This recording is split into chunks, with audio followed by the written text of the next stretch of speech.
என் உதடு உம்மை துதிக்கும் ஜீவனுள்ள நாட்களெல்லாம். என் உதடு உம்மை துதிக்கும் ஜீவனுள்ள நாட்களெல்லாம். உம் சமூகம் எனக்கு மேலானது, உயிரிலும் மேலானது. உம் சமூகம் எனக்கு மேலானது, உயிரிலும் மேலானது. நீர் எனக்கு துணையாயிருப்பதா, உம் நிழலில் அகமகிழ்கிறே. நீர் எனக்கு துணையாயிருப்பதா, உம் நிழலில் அகமகிழ்கிறே. இறுதி வரை உறுதியுடன் உம்மையே பற்றி கொண்டு தாங்குதையா உமது கரம். இறுதி வரை உறுதியுடன் உம்மையே பற்றி கொண்டு தாங்குதையா உமது கரம். என் உதடு உம்மை துதிக்கும் ஜீவனுள்ள நாட்களெல்லாம். என் உதடு உம்மை துதிக்கும் ஜீவனுள்ள நாட்களெல்லாம். உம் சமூகம் எனக்கு மேலானது, உயிரிலும் மேலானது. உம் சமூகம் எனக்கு மேலானது, உயிரிலும் மேலானது. என் தகப்பன் நீராயா, தேடுகிறேன் அதிகம் அதிகமா. என் தகப்பன் நீர்தானையா, தேடுகிறேன் அதிகம் அதிகமா. ஜீவன் தரும் தேவனி வற்றாத நீரூற்று, உம்மில் நான் தாகம் கொண்டேன். ஜீவன் தரும் தேவனி வற்றாத நீரூற்று, உம்மில் நான் தாகம் கொண்டேன்.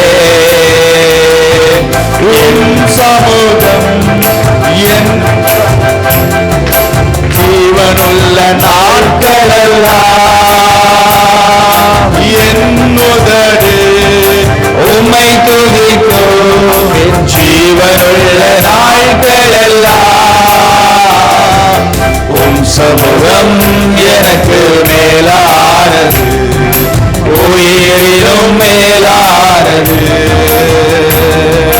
உம் சமூகம் எனக்கு மேலானது, உயிரிலும் மேலானது. அறுசுவை உணவு உண்பதுவோர் திருப்தி தினம் அடைகின்றேன். அறுசுவை உணவு உண்பதுவோர் திருப்தி தினம் அடைகின்றேன். ஆனந்த கைப்புள்ள உதடுகளால் துதிக்கின்றேன், ஆனந்தம் ஆனந்தமே.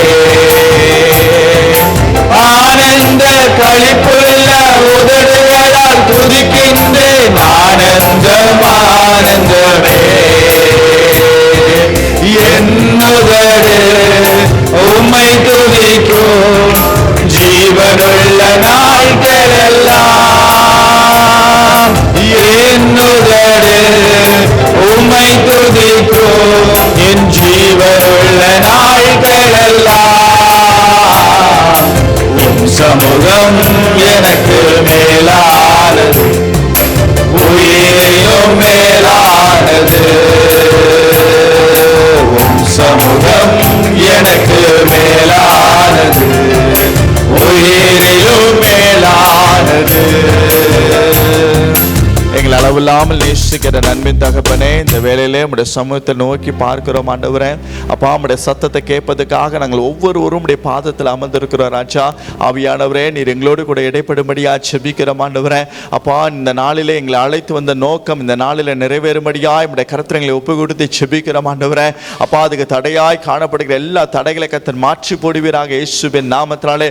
சிந்தனை சிதறடிக்கிற ஆவிகளை துரத்துகிற இயேசுவின் நாமத்தினாலே. தூக்கத்தை கொண்டு வருகிற ஆவிகளை துரத்துகிற இயேசுவின் நாமத்தினாலே. பலவீனத்தை கொண்டு வருகிற ஆவிகளை துரத்துகிற இயேசுவின் நாமத்தினாலே. பரிசுத்த ஆவியை முழுமையாய் ஆளுகை செய்து இந்த நாளிலே எங்களோடு கூட என்ன பேச சுத்தமா இருக்கிறீரோ, எங்க உணர்த்த சுத்தமா இருக்கிறீரோ, எங்க இந்த இடத்துல உருவாக்க சுத்தமா இருக்கிறீரோ, அது இந்த நாளில் பூரணமாய் வெளிப்பட போதுக்காய் ஸ்தோத்திரம் ஆண்டவரே. அடியே நம்முடைய கரத்தில் ஒப்பு கொடுத்து செபிக்கிறோம் ஆண்டவரே.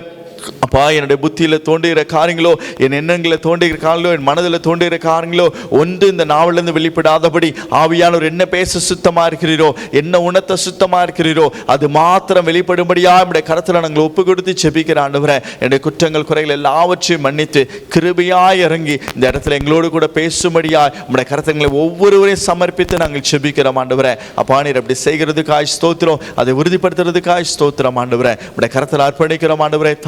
பொறுப்பேற்று உணர்த்தி மேசும் நல்ல பிதாவே, ஆமென். இந்த நாளிலே கர்த்தர் நம்மோடு கூட பேசும்படியாய் கொடுக்கப்பட்ட ஒரு தலைப்பு, கர்த்தருடைய சமூகத்தின் முக்கியத்துவம். வாசிங்க சங்கீதம் 16வது சங்கீதம் 11வது வசனம்.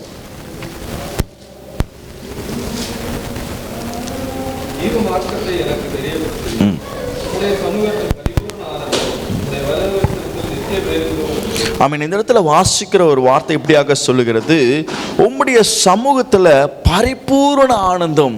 அப்போ ஆண்டோடைய சமூகத்தில் தான் பரிபூரண ஆனந்தம் உண்டு என்பதை நம்ம மறந்து போய்விடக்கூடாது. அநேக வேளையில் இந்த சமூகத்தில் எப்படிப்பட்ட சந்தோஷம் இருக்கிறது என்பதை அநேகர் இன்னும் உணராமல் இருந்து கொண்டிருக்கிறார்கள் என்று சொல்லி ஆவியானவரால் பேசி கொண்டிருக்கிறார். தேவ பிள்ளைகளே, தேவ சமூகத்தில் தான் பரிபூரணம் காணப்படும். பரிபூரணம் என்று சொன்னால் அது ஃபுல் ஆனது, எல்லாம் நிறைவாய் காணப்படும். ஆனால் நீங்கள் எந்த இடத்துல போனாலும் பாருங்க, உங்கள் வாழ்க்கையில் அது பரிபூரணம் காணப்படாது. நீங்கள் எந்த காரியத்தை எடுத்தாலும் அதில் பரிபூரணம் இருக்காது. ஆனால் தேவனுடைய சமூகத்தில் நீங்கள் இருக்கிறீங்கன்னு சொன்னால் சமாதானத்தில் பரிபூரணத்தை பார்க்க முடியும், சந்தோஷத்தில் பரிபூரணத்தை பார்க்க முடியும். நீங்கள் கேட்குற ஒவ்வொரு காரியமும் வாழ்க்கையில் நடக்கிறதுல பரிபூரணத்தை பார்க்க முடியும். தேவனுடைய கிரியைகளில் பரிபூரணத்தை பார்க்க முடியும். இப்படி எல்லா இடத்துலையும் பரிபூரணத்தை உங்களால் பார்க்க முடியும். அப்போ ஒரு தேவ பிள்ளை ஒரு தேவனுடைய சமூகத்தில் இருந்தால் மாத்திரம்தான் இந்த பரிபூரண சந்தோஷம் உண்டாகும் என்று சொல்லி இந்த நாள் ஆவியானவர் பேசி கொண்டிருக்கிறார். தேவ பிள்ளைகளே, அப்போ தேவ சமூகத்தை விட்டு நீங்கள் விலகி போகும்போது என்ன நடக்கும்னு சொல்லி ஒரு 5 காரியத்தை உங்களிடத்தில் பகிர்ந்து கொள்ள ஆசை, ஒரு 4 காரியத்தை பகிர்ந்து கொள்ள ஆசைப்பட்ட ஆவியானவர் எனக்கு காண்பித்து கொடுத்த காரியங்கள். அநேகர் நம்ம நினைக்கிற ஒரு காரியம், தேவனுடைய சமூகத்தில் இருக்கும் பொழுது அந்த பரிபூரணத்தை அனுபவித்து கொண்டிருக்கிற சில வேளையில் ஆண்டவருடைய சமூகத்திட்டு சில பேர் தூரமாய் வெளியே போகிற ஒரு அனுபவம் இருக்கிறது. காரணம், இங்கே இருந்தோமானால் நாம் நினைக்கிறத செய்ய முடியாது, நாம் விரும்புகிறபடி நடக்க முடியாது என்று சொல்லி சில நேரம் என்ன செய்கிறார்கள் என்று சொன்னால் தேவனுடைய சமூகத்திட்டு விலகி போகிற ஒரு அனுபவம் காணப்படுகிறது என்று சொல்லி ஆவியானவர் பேசி கொண்டிருக்கிறார். அப்ப தேவனுடைய சமூகத்திட்டு விலகி போகும் பொழுது முதலாவது காரியம் என்ன காணப்படும் பார்த்தீங்கன்னா, யார் ஒருவர் அவருடைய சமூகத்திற்கு விலகி போறானோ முதல்ல அவனுடைய வாழ்க்கையில் ஒரு பெரிய சந்தோஷத்தை அவன் உணர்கிறவனாய் காணப்படும். அவன் வாழ்க்கையில் ஒரு பெரிய சந்தோஷத்தை அடைகிறத அவன் உணர்கிறவனாய் காணப்பட. நீங்க வாசிங்க லூக்கா 15ஆம் அதிகாரம் 12வது வசனத்தை வாசிங்க. லூக்கா 15:12.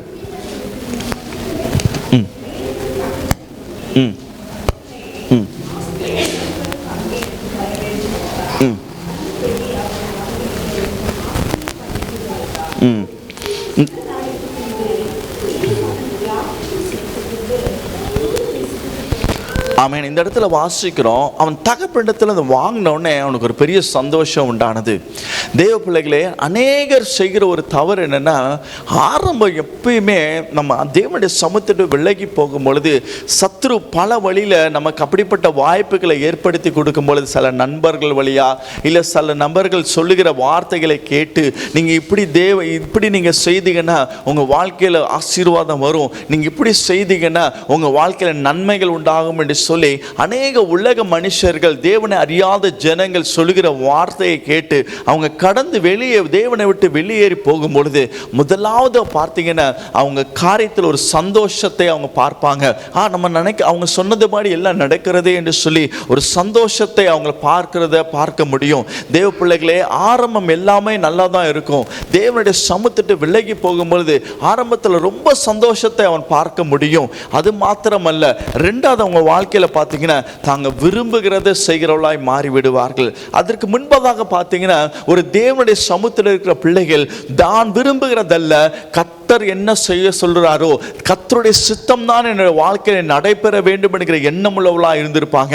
ஆனால் அதற்கு பிற்பாடு பார்த்தீங்கன்னா தேவனுடைய சமூகத்திட்டு விலகியேறி போகும் பொழுது தாம் விரும்புகிறத செய்கிறவளாய் மாறிவிடுவார்கள். அதுதான் நீங்க லூக்கா 15ஆம் அதிகாரம் 13வது வசனத்தில் முதல் பகுதியை நீங்க வாசிக்கிற பொழுது அவன் தூர தேசத்துக்கு கடந்து போனான் என்று சொல்லி வசனத்தில் சொல்லப்பட்டிருக்கிறது.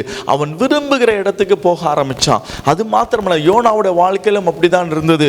1 யோவான் 3ஆம் அதிகாரத்தை வாசித்து பார்த்தீங்கன்னா தேவன் ஒரு இடத்துல போக சொல்லும் பொழுது அவன் போன இடம், அவன் விரும்புகிற இடத்துக்கு போக ஆரம்பித்தான். தேவ பிள்ளைகளை, ஆரம்பம் எல்லாம் சந்தோஷமா தான் காணப்படும். நன்றாக ஒரு காரியத்தை புரிந்து கொள்ளணும். காரணம் வசனம் சொல்லுகிறது, தேவனுடைய சமூகத்துல தான் பரிபூரணம் உண்டு என்று சொல்லி எழுதப்பட்டிருக்கிறது. அப்ப தேவ சமூகத்தோடு விலகி போகும் பொழுது ஆரம்பத்தில் எல்லாம் நன்மையாய் நடக்கிறத நீங்க பார்க்க முடியும். மூன்றாவது என்ன நடக்குன்னு பார்த்தீங்கன்னா அவங்களுடைய வாழ்க்கை தான் இச்சித்தது எல்லாம் செய்ய ஆரம்பித்து விடுவாங்க.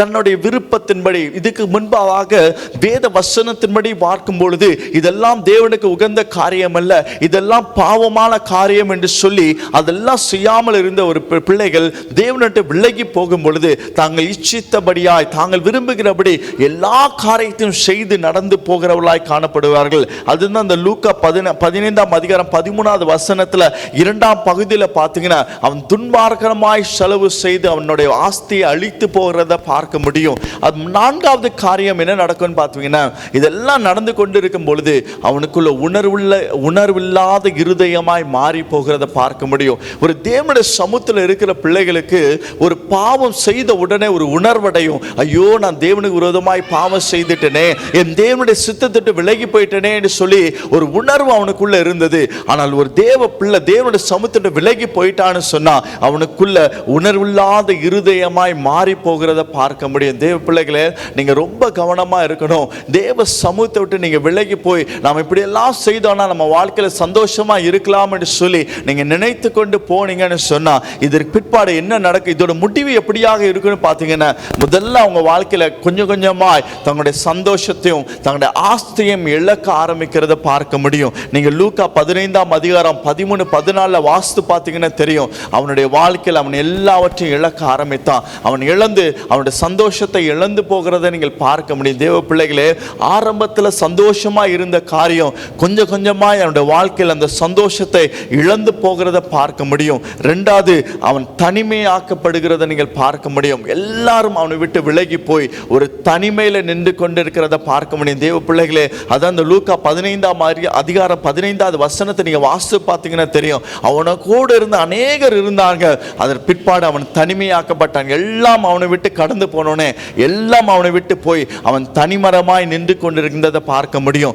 மூன்றாவது காரியம், அவனுடைய சமாதானத்தை இழந்து போனவனாய் காணப்படுகிறத பார்க்க முடியும். லூக்கா 15ஆம் அதிகாரம் 16வது வசனத்தை பார்த்தீங்கன்னா அவன் சமாதானத்தை இழந்து போவான் அவன் வாழ்க்கையில். அதனால தான் அநேகர் ஒரு பெரிய தவறு செய்கிற ஒரு காரியம் என்ன தெரியுமா, தேவன் சொல்லுகிறபடி செய்யாதபடி அவர்கள் சுற்றி நடக்கிற காரியத்தை பார்த்து இந்த உலக மனுஷன் சொல்லுகிறது தான் சரியா இருக்கும் என்று சொல்லி அவன் கடந்து போகும் பொழுது அதோட முடிவு பார்த்தீங்கன்னா ஆரம்பம் எல்லாம் நல்லாக இருக்கும், அதெல்லாம் சந்தோஷத்தை கொடுக்கிறது மாதிரி எல்லாம் வரும். அதே போல கொஞ்சம் கொஞ்சமாய் அது அவங்கள விட்டு வெளியேறி போகிறத அவங்க உணராதபடி நின்று கொண்டு இருக்கிறத நீங்க பார்க்க முடியும். அப்படிதான் கொஞ்சம் கொஞ்சமா சந்தோஷத்தை இழக்க ஆரம்பித்துவாங்க.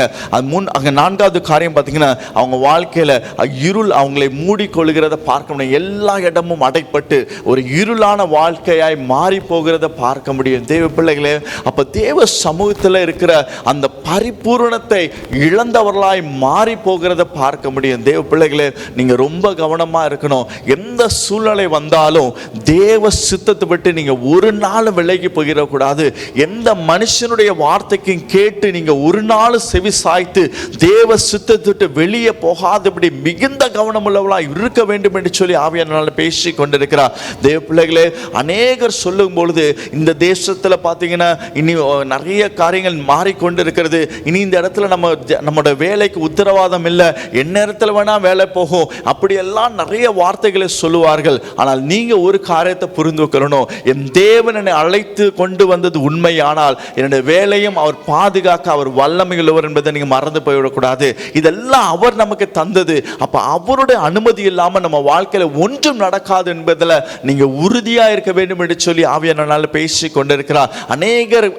அநேக ஆசீர்வாதமான காரியத்தை உங்களிடத்துல சொல்லும் பொழுது தேவனுடைய திட்டம் இல்லாத எந்த இடத்துக்கு உங்க கால்களை வைக்காதீர்கள் என்று சொல்லி ஆவியானவரால் பேசி கொண்டிருக்கிறார். அநேக முறை நான் இந்த இடத்துல இருக்கும் பொழுது அநேகர் இடத்துல சொன்னாங்க, நீங்க இந்த ஊர்ல எப்ப வேணாலும் வேலை போகும், ஏன்னா நிறைய ஓமனைசேஷன் நடந்து கொண்டிருக்கிறது, அதனால உன் வேலையெல்லாம் போற உத்தரவாதம் இல்லை, நீ யூகே யூஎஸ் இந்த பக்கம் ஏதாவது ட்ரை பண்ணுங்கன்னு சொல்லும் போது நான் சொன்ன ஒரே ஒரு வார்த்தை இதுதான், என் தேவனுடைய அழைப்பை நான் அறிந்திருக்கிறேன், நீங்க போனீங்கன்னா போங்க, அது தவறு கிடையாது. ஆனா என்னுடைய அழைப்பு எங்கன்னா இந்த இடத்துல தான் கர்த்தர் வைத்திருக்கிறார். அவருக்கு தெரியும். அவருக்கு அறியாமல் ஒரு நாளும் ஒரு மனுஷனை கொண்டு வர மாட்டார். நம்ம உலக மனுஷன் ஒரு விஷயத்தை புரிந்து கொள்ளணும். 10 வருஷம் கழித்து என்ன நடக்கும் என்பது கர்த்தருக்கு தெரிந்துதான் நம்மளை அழைத்து கொண்டு வந்திருக்கிறார். அவருக்கு தெரியும். ஒரு விஷயத்தை நல்லா புரிந்து கொள்ளுங்க, அவரை தேடுகிற பிள்ளைகளுக்கு ஒரு நன்மையும் குறையும் படாது என்று வசனம் சொல்லுகிறது. அப்ப அவரை நம்பி நீங்க நிக்கிறீங்களா, வசனம் சொல்லுகிறது போல பூரண சமாதானத்தை தருவார். காரணம் அவருடைய சமூகத்தில் நம்ம இருக்கிறனால அவர் எல்லா இடத்துலையும் உங்களை ஒரு குறைவில்லாமல் நடத்துறதை பார்க்க முடியும். தேவ பிள்ளைகளே, அவருடைய சமூகத்தில் நீங்க இருக்கிறீங்க என்பதை அநேக நேரத்தில் நம்ம மறந்து போறதுனால தான் நம் தேவனுடைய வார்த்தைக்கு கீழ்ப்படியாதபடி உலக மனுஷனுடைய சத்தத்தை கேட்டு நம் வெளியேறி போய் அந்த சமாதானத்தை இழந்து போகிறவர்களாய் காணப்படுகிறோம் என்று சொல்லி இதனால் ஆவியானவர் பேசி கொண்டிருக்கிறார். தேவ பிள்ளைகளே, நீங்க இதில் மிகுந்த கவனம் உள்ளவர்களாக இருக்க வேண்டும். அப்ப தேவ சமூகத்தில் இருக்கிற பிள்ளைகளுடைய வாழ்க்கையில என்ன காணப்படும் பார்த்தீங்கன்னா, முதலாவது காரியம் தேவனுடைய பாதுகாப்பு காணப்படும். நீங்க வாசிங்க, யோபு 1ஆம் அதிகாரம் 10வது வசனத்தை வாசிங்களேன். யோபு 1:10.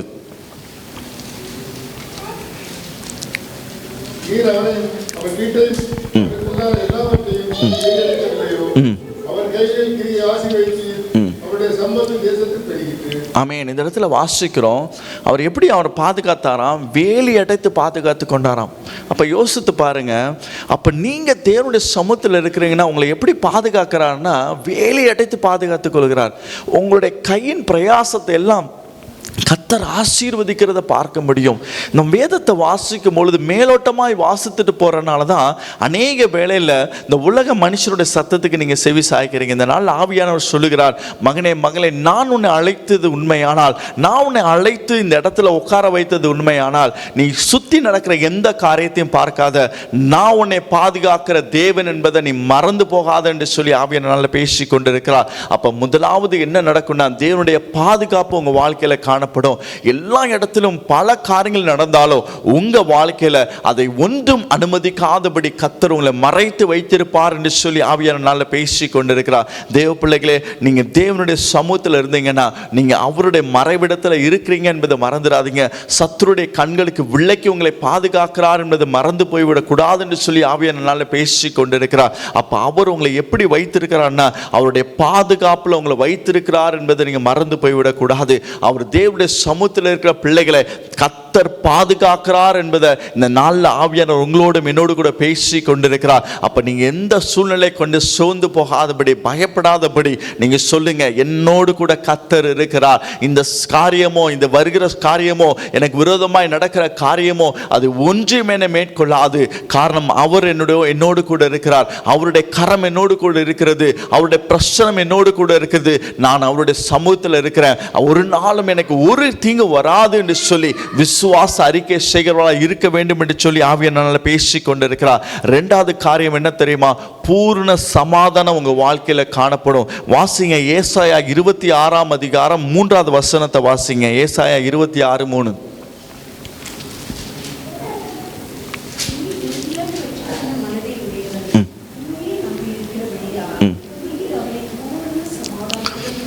ஆமென். பூரண சமாதானம். உண்மையே நம்பி இருக்கிறபடியால் பூரண சமாதானத்தை கர்த்தர் தருவார். தேவ பிள்ளைகளே, நீங்கள் மற்ற மனுஷனுடைய வாழ்க்கையை பார்க்கும்பொழுது தான் உங்களை கர்த்தர் எப்படி சமாதானமாய் வைத்திருக்கிறார் என்பதை நீங்கள் அறிந்து கொள்ள முடியும்.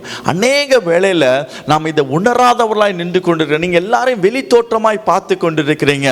கொஞ்சம் உள்ளே போகும்போது தான் தெரியும், கர்த்தாவே நீர் எவ்வளோ பெரிய சமாதானத்தை என் குடும்பத்தில் தந்திருக்கிறீங்க ஆண்டவரே, எவ்வளோ பெரிய சந்தோஷத்தை என் குடும்பத்தில் தந்திருக்கீங்க ஆண்டவரே. அவங்க வெளி தோற்றமாய் பார்க்கும் பொழுது பெரிய சந்தோஷத்தில் இருக்கிற மாதிரி தோன்றப்படுகிறது. ஆனால் உள்ளான போய் பார்க்கும்போது தான் ஒரு பிரிவினைகள், போராட்டங்கள், எப்பொழுதும் பிரச்சனைகளும் கஷ்டங்களும் இப்படி நிறைந்து காணப்படுகிறது. ஆனால் என்னுடைய வாழ்க்கையை நான் திரும்பி பார்க்கும்போது, ஆண்டவரே எனக்கு பரிபூர்ண சமாதானத்தை தந்திருக்கிறீங்களா ஆண்டவரே, எனக்கு ஒரு குறைவில்லாதபடி என்னை வைத்திருக்கிறீங்களா ஆண்டவரே, எந்த ஒரு சமாதான கேடுகளும் என் குடும்பத்தில் வராதபடி என்னை பாதுகாத்து கொண்டு இருக்கிறீங்களே, அதற்கு காரணம் என்னன்னா, நீங்க அவருடைய சமூகத்தில் இருக்கிறதுனால தான் அவர் உங்களை பூர்ண சமாதானத்தோடு இன்றும் உங்களை வைத்திருக்கிறார். தேவ பிள்ளைகளே, அந்த பூரண சமாதானம் அவருடைய சமூகத்தில் தான் இருக்கிறது. நீங்க அவருடைய சமூகத்தை வெளியேறி போனீங்கன்னா அந்த பூரண சமாதானத்தை இழந்து போய் விடுவீர்கள் என்று சொல்லி ஆவியானவர் பேசி கொண்டிருக்கிறார். அப்ப அந்த பூரண சமாதானம் எது நிமித்தமாயினா, நீங்க எல்லா காரியத்துக்கும் நீங்க தேவனையே சார்ந்து ஜீவிக்கிறீங்க பாத்தீங்களா.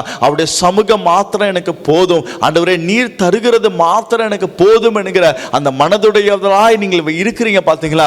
அதனால தான் உங்களுக்கு பூர்ண சமாதானம் காணப்படுகிறது. தேவ பிள்ளைகளே, எந்த காரியமாக இருந்தாலும் ஆண்டவரே நான் அப்படிதான் ஜெபிக்கிறது உண்டு. ஆண்டவரே உமக்கு சுத்தமில்லாத எந்த காரியமும் என்னுடைய எல்லைக்குள்ளே வராதபடி என்னை காத்துக்கொள்ளுங்க ஆண்டவரே. உமக்கு பிரியமில்லாத எதையும் நான் செய்யாதபடி என்னை காத்துக்கொள்ளுங்க ஆண்டவரே. நான் எவ்வளவு அழுதாலும், எவ்வளவு தூரம் இந்த காரியத்துக்காக நான் அழுதாலும் உம்முடைய சுத்தம் இல்லைன்னு சொன்னா அது ஒரு நாளும் என்னுடைய குடும்பத்துக்குள்ள வராதபடி என்னை காத்துக்கொள்ளுங்கன்னு சொல்லி ஜெபிக்கிற ஒரு பழக்கம் உண்டு. தேவ பிள்ளைகளே, நீங்களும் அப்படிப்பட்டவர்களாக இருக்க வேண்டும். காரணம், உலகத்தை பார்த்து நாம் அதில் விழுந்து போகும் பொழுது தான் நம்ம சமாதானத்தை இழந்து போகிறவர்களாய் காணப்படுகிறோம். ஆனால் எல்லா காரியத்தையும் ஆண்டவரே, இது உம்முடைய சுத்தமா ஆண்டவரே, இதை நான் செய்யட்டுமா ஆண்டவரே, இந்த வழியா நான் கடந்து போகட்டுமா என்று சொல்லி நீங்க ஆண்டவருடைய சமூகத்தில் நீங்க கேட்டு செய்து பாருங்க. உங்க வாழ்க்கையில கர்த்தர் பூர்ண சமாதானத்தோடு நடத்துகிறத நீங்கள் பார்க்க முடியும். ஆனால் வசனம் சொல்கிறது போல, உலகத்தில் உபத்திரம் உண்டு, ஆனாலும் திருடன் கொள்ளுங்கள், நான் இந்த உலகத்தை ஜெயித்தேன். உங்களுக்கு பிரச்சனை வராது என்று சொல்லப்படவில்லை. ஆனால் அந்த பிரச்சனை உங்களை மேற்கொள்ளாதபடி, உங்க சமாதானத்தை கெடுக்காதபடி கர்த்தர் நடத்துகிறதை நீங்கள் பார்ப்பீர்கள் என்று சொல்லி ஆவியானவர் பேசி கொண்டிருக்கிறார். அப்ப நீங்க ஒவ்வொரு நாளும் தேவ சித்தத்தை கேட்டு நீங்க செயல்பட்டீங்கன்னா, அதனால தான் எப்பொழுதும் ஒரு காரியத்தை நீங்க ஜெபிக்கும் போது செய்ய வேண்டிய ஒரு காரியம், எந்த காரியத்தை ஜெபித்தாலும் கடைசியா சொல்லி நீங்க முடிக்க வேண்டியது, ஆண்டவரே இதெல்லாம் உமக்கு சுத்தமா இருந்தா என் வாழ்க்கையில் இதை நிறைவேற்றி தாங்க ஆண்டவரே, உமக்கு சுத்தம் இல்லையா என் வாழ்க்கையில் இதை அனுமதிக்காதீங்க ஆண்டவரே என்று சொல்லி நீங்க அப்படி ஜெபித்து நீங்க உங்க ஜெபத்தை முடித்து பாருங்க. உங்க வாழ்க்கையில் அந்த சமாதானத்தோடு நீங்கள் இருப்பீங்க. உங்களுக்கு அதன் மேல மோகம் வராதபடியும், அதன் மேல இச்சை வராதபடியும், அதன் மேல ஒரு எப்ப பார்த்தாலும் ஒரு சிந்தனை வராதபடி ஆவியானவர் உங்களை காத்து நடத்துறதை நீங்கள் பார்க்க முடியும். தேவ பிள்ளைகளே, நீங்கள் அப்படிப்பட்டவர்களாக இருக்க வேண்டும் என்று சொல்லி ஆவியானவர் பேசி கொண்டிருக்கிறார். மூன்றாவது காரியம், உங்க ஜெபமுள்ள வாழ்க்கை காணப்படும், ஜெயமுள்ள வாழ்க்கை காணப்படும்.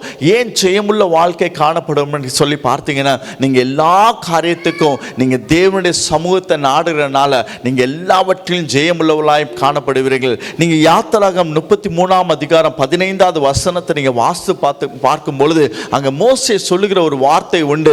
ஆண்டவரே உம்முடைய சமூகம் எனக்கு முன்பாய் கடந்து வராவிட்டால் என்னை அனுப்பாதீங்கன்னு சொல்லி ஜெபிக்கிறதை நீங்கள் பார்க்க முடியும். அதனால தான் அந்த இடத்துல அவனுக்கு நன்றாக தெரியும், தேவனுடைய சமூகம் எனக்கு முன்பாக போனா மாத்திரம் தான் நான் ஜெயிக்க முடியும் என்பதை அவன் அறிந்திருந்தனால தான் அவன் எல்லா காரியத்துக்கும், ஆண்டவரே உம்முடைய சமூகம் எனக்கு முன்பாக கடந்து வராவிட்டால் என்னை அனுப்பாதீங்கன்னு சொல்லி ஜெபிக்கிற ஒரு ஜெபத்தை நீங்க பார்க்க முடியும். அதே போல ஏசாயா 45ஆம் அதிகாரம் 2வது வசனத்தை வாசிங்களேன். ஏசாயா 45:2.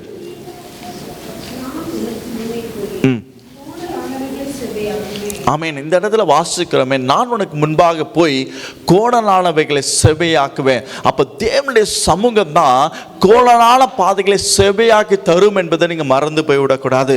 அதனால தான் உங்கள்கிட்ட சொன்னேன், எந்த காரியமா இருந்தாலும் நீங்க தேவனுடைய சமூகத்தில் நீங்க ஒப்பு கொடுத்து நீங்க செய்யும் பொழுது எல்லா இடத்துலையும் நீங்க ஜெயிக்கிறவளாய் காணப்படுவீங்க.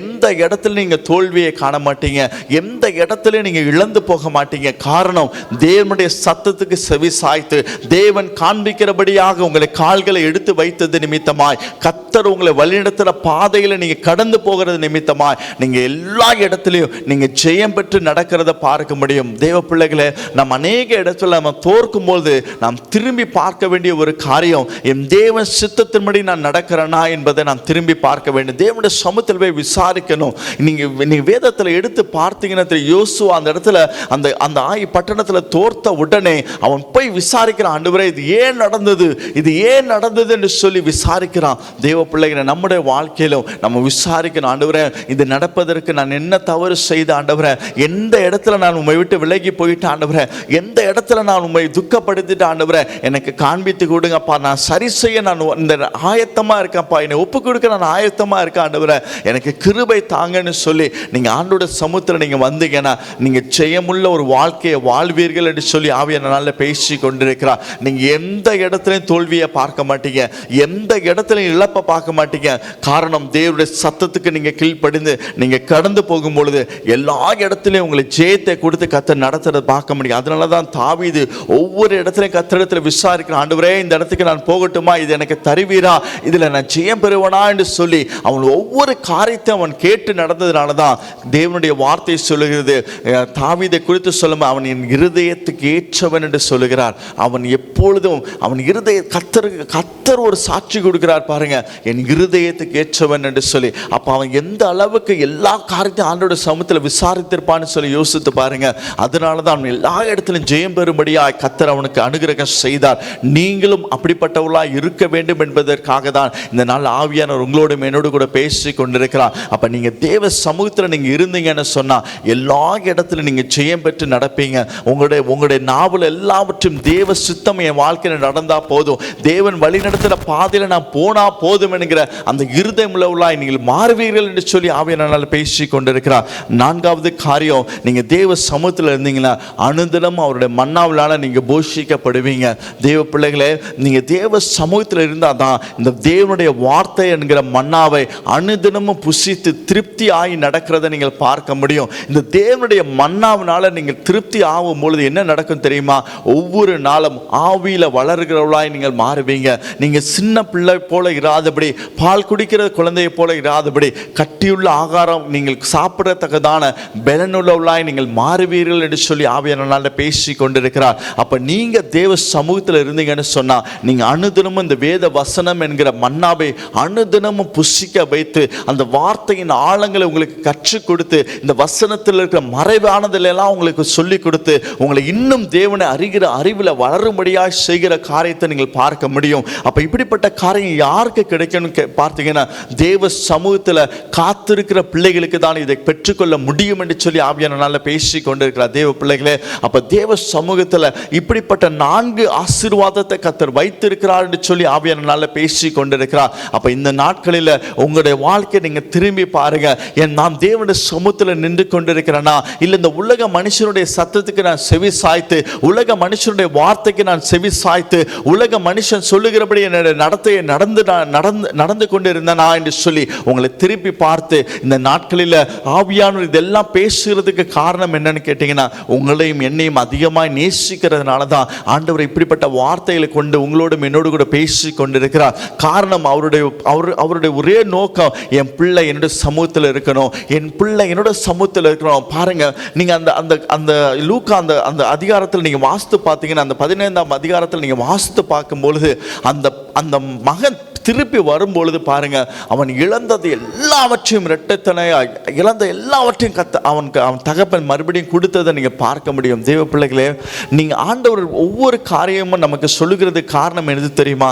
நம்ம இன்னைக்கு ஒருவேளை இப்படிப்பட்ட காரியத்தில் நம்ம தவறி போனாலும் நீ மறுபடியும் என்னிடத்தில் வர வேண்டும், நான் மறுபடியும் உன்னை ஆசீர்வதித்து நீ முன்பதாக உன்னை நான் இப்படி வைத்திருந்தனோ அதே ஸ்தானத்தில் மறுபடியும் உன்னை அமர்த்துவேன் என்று சொல்லி ஆவியானவரால் பேசி கொண்டிருக்கிறார். தேவ தேவ பிள்ளைகளே, இந்த நாளில் இதெல்லாம் சொல்கிறதுக்கு காரணம் உங்களையும் என்னையும் அதிகமாய் கர்த்தர் நேசிக்கிறதுனால தான், உங்களையும் என்னையும் அதிகமாய் அன்பு கூர்ந்தது நிமித்தமாய் தான் இந்த வார்த்தையை கொண்டு மறுபடியும் கர்த்தருடைய ஆவியானவர் பேசி கொண்டிருக்கிறார். நீங்க அவருடைய சமூகத்தில் இருக்கணும். ஒரு நாளும் உலக மனுஷனுடைய சத்தத்துக்கு செவி சாய்த்து போய்விடாதீர்கள் என்று சொல்லி ஆவியானவர் பேசி கொண்டிருக்கிறார்.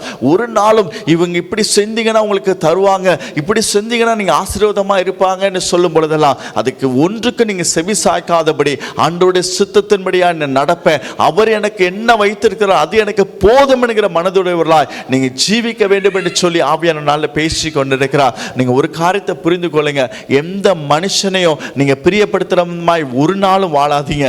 கர்த்தரை பிரியப்படுத்துகிற வாழ்க்கையை நாம் வாழணும், அதுதான் தேவனுக்கு உகந்தது என்று சொல்லி நீங்க அப்படிப்பட்ட வாழ்க்கையை வாழும் பொழுது நீங்க தேவ சமூகத்தில் நிலைத்து நிற்பீங்க. தேவ சமூகத்தில் இருக்கிற பூர்ணமான நன்மைகளை நீங்க பெற்றுக்கொள்ளுவீங்க. தேவ சமூகத்தில் இருக்கிற ஆசீர்வாதத்தை நீங்கள் பெற்றுக்கொள்ளுவீங்க என்று சொல்லி ஆவியானவர் பேசி கொண்டிருக்கிறார்.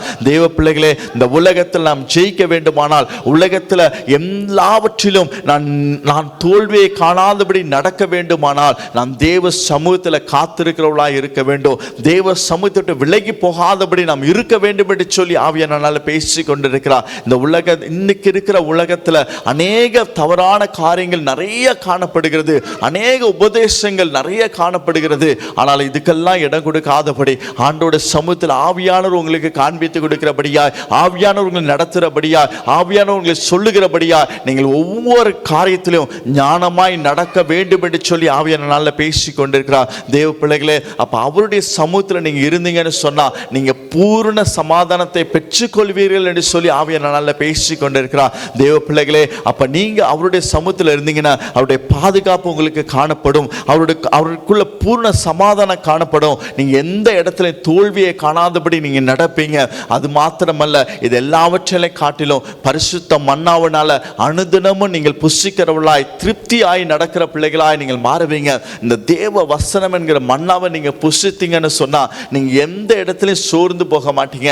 எந்த காரியமும் உங்களை வேதனைப்படுத்திடாது, எந்த காரியம் உங்களை வீழ்த்தாது, எந்த காரியமும் உங்களை மன உடைந்தே செய்யாது. காரணம் என்ன தெரியுமா? இந்த ஜீவனுள்ள வார்த்தை உங்களுக்குள்ள இருக்கும் பொழுது உலக பிரகாரமாய் வருகிற வார்த்தைகள் ஒன்று உங்களை தொடாதபடி இந்த ஜீவனுள்ள வார்த்தை உங்களை ஜெயமாய் நிற்கும்படியாய், சூழ்நிலை கண்டு சோர்ந்து போகாதபடி, சூழ்நிலை கண்டு நீங்க விழுந்து போகாதபடி உங்களை நிமிர்ந்து நிற்க செய்கிற இந்த ஜீவனுள்ள வார்த்தை உங்களோடு கூட பேசி உங்களுக்குள்ள இருந்து அந்த வெளிச்சத்தின் ஆவியானவர் இன்னும் அதிகமாய் பிரகாசித்து அந்த இருளான காரியம் உங்களுக்குள்ள வராதபடி காத்துக் கொள்கிறதை நீங்கள் பார்க்க முடியும் என்று சொல்லி ஆவியானவர் பேசி கொண்டிருக்கிறார். தேவ பிள்ளைகளே, இந்த நாட்களில் ஒரு திசை உங்களை திருப்பி பார்த்து நீங்க எங்கேயாவது ஆண்டோட சமூகத்திட்டு விலகி போயிருந்தீங்கன்னு சொன்னா இந்த நாளில் நம்மோடு கூட ஆவியானவர் உணர்த்தி சொல்கிற ஒரு காரியம், நாம் இந்த நாளில் திரும்பி வர வேண்டும், அவருடைய சமூகத்தில் வர வேண்டும். நீங்க இன்னொரு காரியத்தை பார்த்து ஓடாதீங்க, இன்னும் வேற ஒரு செய்து நம்ம எப்படியாவது போயிடலாம்னு நினைக்காதீங்க.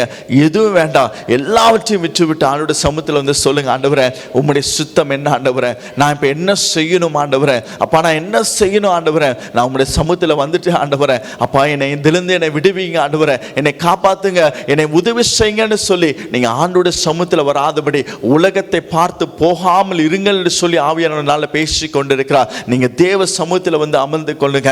தேவ சமூகத்தில் தான் நீங்க விடுதலை உண்டு என்பதை மறந்து போய்விடக்கூடாது. நீங்க தேவ சமூகத்தில் ஓடி வந்தீங்கன்னா அவர் நிச்சயமா உங்களை விடுவிக்க அவர் போதுமானவராக இருக்கிறார். எப்பேற்பட்ட சூழ்நிலையாக இருந்தாலும் சரி, எப்பேற்பட்ட காரியமாக இருந்தாலும் சரி, என் தேவனுக்கு இது அற்பமான காரியம் என்பது மறந்துடாதீங்க. அவர் ஒரு நொடியில் எல்லாவற்றையும் தலைகளாய் மாற்றி போடுவார். அவரால் கூடாத காரியம் ஒன்றுமில்லை என்பதை நீங்க மறந்து போய்விடக்கூடாது. அவர் சொல்லாகும் கட்டளையிட்ட நிற்கும் என்பதை நீங்க மறந்து போய்விடக்கூடாது. இந்த நாளில் உங்களை தற்பரிசோதனை செய்து ஆண்டோட சமூகத்தில் உங்களை தாழ்த்தி இந்த நாளில் ஒப்பு கொடுங்க. தேவன் இந்த நாளில் உங்களோடும் என்னோடு கூட பேசி கொண்டிருக்கிறார். நாம் எந்த இடத்துல தேவ சமூகத்தை விலகி போனோமோ, எந்த இடத்துல தேவ சமூகத்தை விட்டு உலக மனுஷனுடைய சத்தத்துக்கு கேட்டு நாம் கீழ்ப்படியாமல் நடந்தோமோ அந்த இடத்த நீங்க இந்த நாளில் உங்களுக்கு தெரியும், உங்க இருதயத்துக்கு தெரியும் நீங்க என்ன செய்து கொண்டிருக்கிறீங்க. இன்னொரு மனுஷன் வந்து சொல்ல வேண்டிய அவசியம் இல்லை.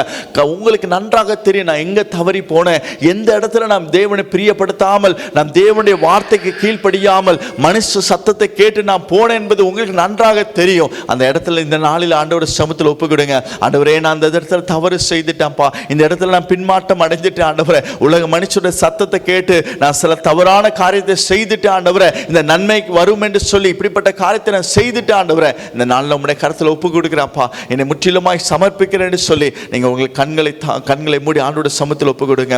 எங்களை அளவில்லாமல் நேசிக்கிற நண்பின் தகப்பனே, இந்த நாளில் எங்களோடு கூட பேசின நல்ல வார்த்தைகளுக்காய் ஸ்தோத்திரம் ஆண்டவரே. உங்களுடைய சமூகம் எவ்வளோ மேலானது என்பது இந்த நாள் எங்களோடு கூட பேசினீர் ஆண்டவரே. உங்களுடைய சமூகத்தின் முக்கியத்துவத்தை எங்களுக்கு காண்பித்து கொடுத்தீங்க ஆண்டவரே. உங்களுடைய சமூகத்திட்டு விலகி போகும் பொழுது ஆரம்பத்தில் எல்லாம் நன்மையாய் காணப்படும், எல்லாம் எந்த சந்தோஷமாய் காணப்படும், ஆனால் கொஞ்சம் கொஞ்சமாய் இந்த சந்தோஷம் இழந்து போகும் என்பதை இந்த நாளில் எங்களுக்கு காண்பித்து கொடுத்தீங்க ராஜா. ஆனால் உங்களுடைய சமூகத்தில் இருக்கிற பிள்ளைகளுக்கு ஆண்டவரே ஆண்டவரே சந்தோஷம் காணப்படும், ஆண்டவரே சமாதானம் காணப்படும், ஆண்டவரே எந்த இடத்துல தோல்வி காணப்படாது, ஆண்டவரே அனுதினம் உன்னுடைய மன்னாவினால திருப்தியாகிறவளாய் காணப்படுவோம் என்பது இந்த நாளில் எங்களோடு கூட பேசினீர் ஆண்டவரே.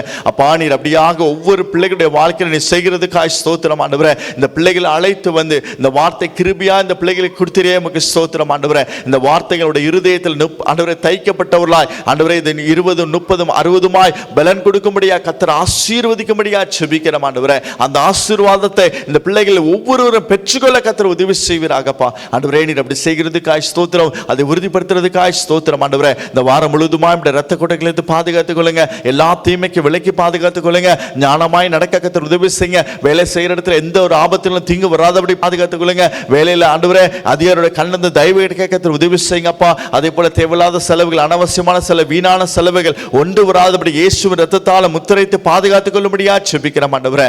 அப்பா நீர் அப்படி செய்கிறதுக்காய் ஸ்தோத்திரம், அதை உறுதிப்படுத்துறதுக்காய் ஸ்தோத்திரம் ஆண்டவரே. இந்த பிள்ளைகள் அதிகமாக உங்களுடைய வேதத்தை வாசிக்கவும் உங்களுடைய சமூகத்தில் காத்திருந்து ஜெபிக்கவும் கர்த்தர் உதவி செய்யுங்க. அப்பா நீர் அப்படி செய்கிறதுக்காய் ஸ்தோத்திரம், அதை உறுதிப்படுத்துறதுக்காய் ஸ்தோத்திரம் ஆண்டவரே. அடியே நம்முடைய கரத்தில் தாழ்த்துகிற ராஜா ஆண்டவரே. நான் ஒரு மண்ணான மனுஷன் ஆண்டவரே, உம்மை சுமக்கிற ஒரு கழுதை ஆண்டவரே. எல்லா துதி கன மகிமை உமக்கே செலுத்துகிறேன். இயேசுவின் ஜெபங்களை ஜீவன் நல்ல பிதாவே, ஆமென். என் ஆத்மாவே கர்த்தரை ஸ்தோத்திரி, என் முழுவதுமே பரிசுத்தத்தை ஸ்தோத்திரி. என் ஆத்மாவே கர்த்தரை ஸ்தோத்திரி, கர்த்தர் செய்த சகலவான் மறவாதே. ஆமென். அல்லேலூயா, அல்லேலூயா, அல்லேலூயா.